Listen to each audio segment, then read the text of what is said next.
All right, so before we get started in the course, I want to give you a little background story about me, just so you can have a little context for the course. My conditioning and my sports experience started a long time ago. My dad had me and my brothers playing every single sport in the sun. We did roller hockey, soccer, basketball, swimming, football, tennis, wrestling, track, anything you can really think of. I rode my bike like crazy. I was very active as a youngster. And then I started getting more and more specialized in narrowed sports as I got older. So middle school, I was playing football, basketball, track, and wrestling. That's when I started my conditioning, my strength and conditioning. I actually mowed lawns all summer in the 6th grade to buy a weight set so that I could lift weights and get stronger, right? And what had happened was, after my 6th grade year of wrestling, it was my first year of wrestling, I got my butt beat. I only won 2 matches. The rest of them I lost. And then that summer, I put on 30 pounds because I hit my growth spurt. I started lifting weights, and girls in the school started noticing me. The next year in wrestling, I was 14-1. Should have been 15-1, but my coach bumped me up a weight class. It doesn't matter. So I had a lot of success after this summer of lifting weights and wrestling all summer. So what I had attributed the newfound success to was the weightlifting, even though the wrestling probably had more to do with it than anything. But nonetheless, the weightlifting did help. Having 30 pounds of more muscle definitely helped. Okay, and so as I started getting into high school, I started to get more narrow focus. I only played football and I wrestled, and I lifted even more weights. By the end of it, I was a 2-time state champion. I was a all-state football player, and I was bench pressing 400 pounds as a high schooler, which is way too much. And that's basically where I started to peak out physically.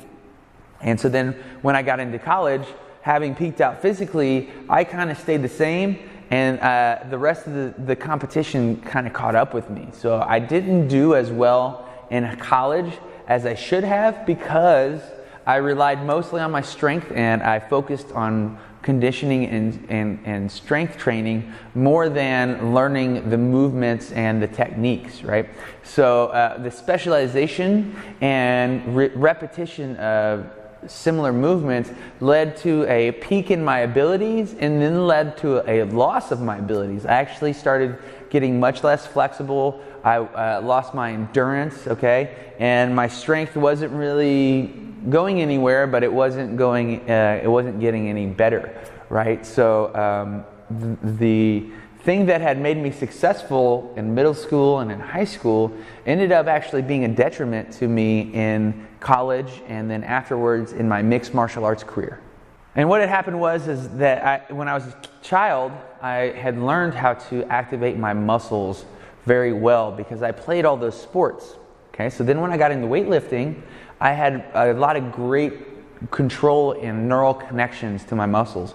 So I did really well in weightlifting. I lifted hard. I worked harder than anybody, I can say, and it led to a lot of success. But eventually, it was too much of the same thing, and I had become too strong, too bulky, and yeah, you could think like, too strong, what is that? That happens a lot. People overdo the weightlifting a lot. They get injured, like I did, and then in MMA fighting, I just was unable to move. I wasn't able to punch very fast. I didn't have very much endurance. It really was a detriment to my athleticism. But in the beginning, it really helped. So it was a kind of a case of going to the well too many times, maybe 1,000 times too many, and that led me to realize that movement and relaxation is more important than bulk and muscular tension, right? That balance and that efficiency allows you to move better, and that movement is the key to winning in martial arts, sport, life, okay?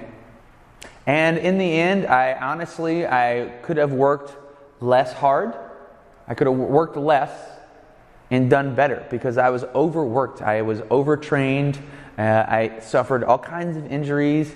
I actually suffered burnout when I loved weightlifting. I loved the sport of wrestling. And by the end of it, I was just done, finished, because I had done it too much. And mentally, I was burned out. My body was burned out. And it wasn't until I started to get into teaching mixed martial arts that I had fully realized, the importance of relaxation and being efficient. I had realized that it's more important that you're able to move dynamically with balance, with natural movement patterns that we'll get into later in the course. And when I started teaching other people, I started teaching children, I started teaching other non-athletes, I started to realize that less intensity will get you more results. Okay, to a point, some people are not intense at all, and they need to find that intensity, and weightlifting can help them do that. But for me, it was too much intensity, and that was keeping me from being able to relax and move in my striking. I started realizing that starting slowly and progressing slowly and making sure that you do things right is way more important than the gains from intense training, right? The physical gains should come very, very, very slowly, okay? And if you can do that, then you will learn how to activate your muscles.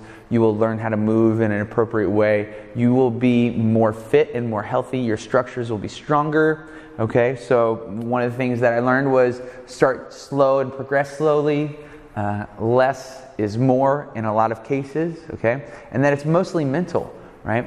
When you get stronger, when you start lifting weights, the first month your muscles don't get bigger at all. But you get significant strength gains from the increased coordination and improved motor unit recruitment. And a lot of people don't realize this, but when you go to flex your muscle and you try to do a bicep curl, not all your bicep muscles flex. Okay, they protect themselves by not flexing too much, and the rest of the muscles, your tricep, your stabilizing muscles, and your antagonist, those muscles will flex to protect your bicep, to slow things down. So it's kind of like driving with the brakes on, but the more you learn to activate your muscles, the stronger they get. So the more and more you learn how to recruit the right muscles, the biceps in this case, and the more and more you learn to turn off or relax the wrong muscles, the triceps in this case, the stronger you get. So strength is more a matter of your mental capacity to control your muscles than it is your size and your ability to produce muscular tension, right? It's more about activation and coordination than it is about strength gains and getting bigger and stronger. You'll see this in wrestling or in other sports where you'll hear about old man strength.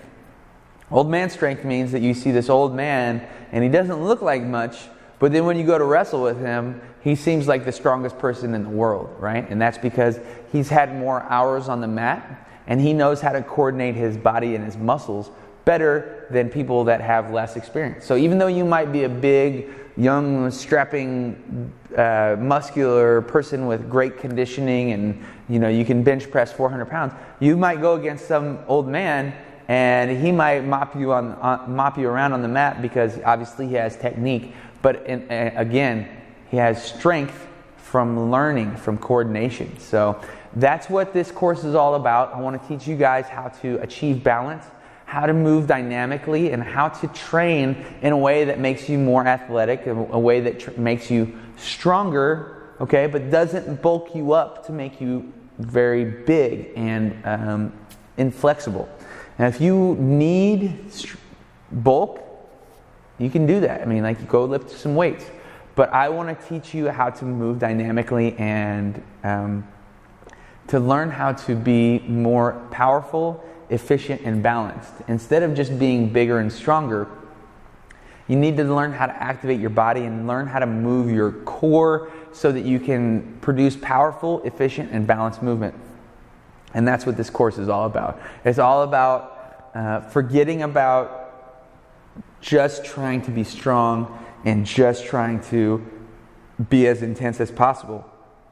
Because intensity is good only to a certain point. You need to have balance. Okay, so that's what this course is all about. I'm going to teach you how to move like a mixed martial artist, how to train, and how to get stronger without weights. Not to say that weights are bad, okay, or that you should never do weights, that kind of thing. If you need to get bigger, then do weights, okay? But it's easily overdone.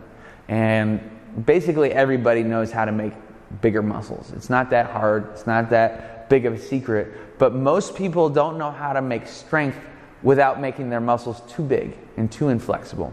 And that's what this course is all about. So look forward to seeing you guys in there. I hope that you really listen with an open mind and see where I'm coming from, and then you'll be able to apply it to your daily life and make better decisions in terms of your conditioning.